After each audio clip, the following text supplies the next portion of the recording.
Dalam tasawuf, realitas tidak tunggal. Para sufi seperti Ibnu Arabi dan Al-Ghazali menjelaskan bahwa alam ini bertingkat dan setiap tingkat punya cara melihat tersendiri. Secara umum, yang pertama ada alam mulki, dunia fisik, dunia jasad, terikat ruang dan waktu, bisa dilihat mata. Yang kedua, alam malakut atau dunia batin, yaitu berhubungan dengan ruh dan makna, tidak terikat bentuk fisik, tempat, dan hakikat segala sesuatu.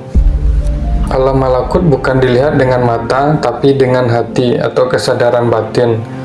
Tempatnya yaitu tempat para malaikat, tempat para ruh, dan takdir yang belum terlihat.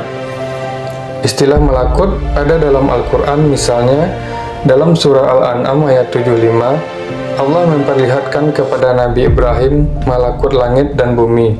Artinya apa? Bukan sekadar langit fisik, tapi hakikat di baliknya.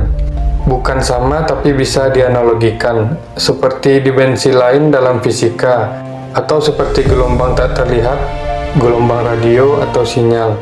Ada, tapi tidak terlihat langsung. Alam malakut bisa disadari melalui tafakur atau perenungan, dengan zikir dan penyucian hati. Malakut bukan tempat seperti langit. Contohnya sebuah pohon di dunia atau di alam mulki punya hakikat di malakut. Artinya bentuknya di sini, tapi maknanya di sana.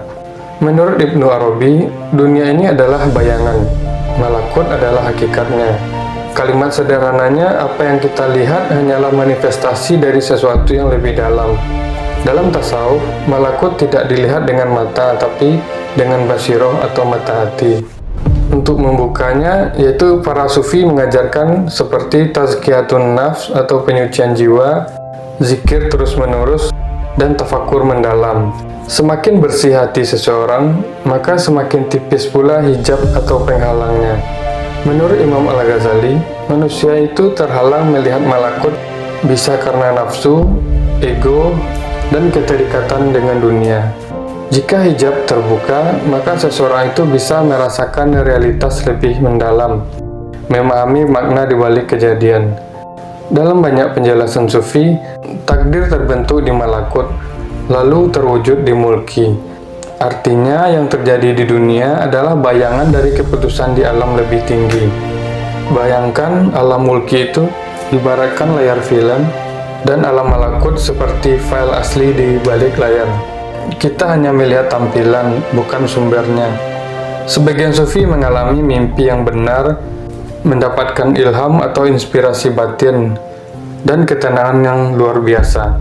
Ini disebut sentuhan malakut. Alam malakut adalah dunia makna, bukan bentuk. Dunia yang kita sadari saat ini hanya bayangan dari realitas yang lebih dalam. Dalam ilmu filsafat, Plato berbicara tentang world of form atau dunia ide. Adalah realitas sejati, bukan benda, tapi ide di baliknya. Sains tidak menyebut malakut, tapi ada konsep yang bisa membantu manusia, membantu memahami. Yang pertama, quantum field theory dalam fisika modern. Yang fundamental bukan benda, tapi medan energi tak terlihat. Partikel muncul dari medan tak kasat mata.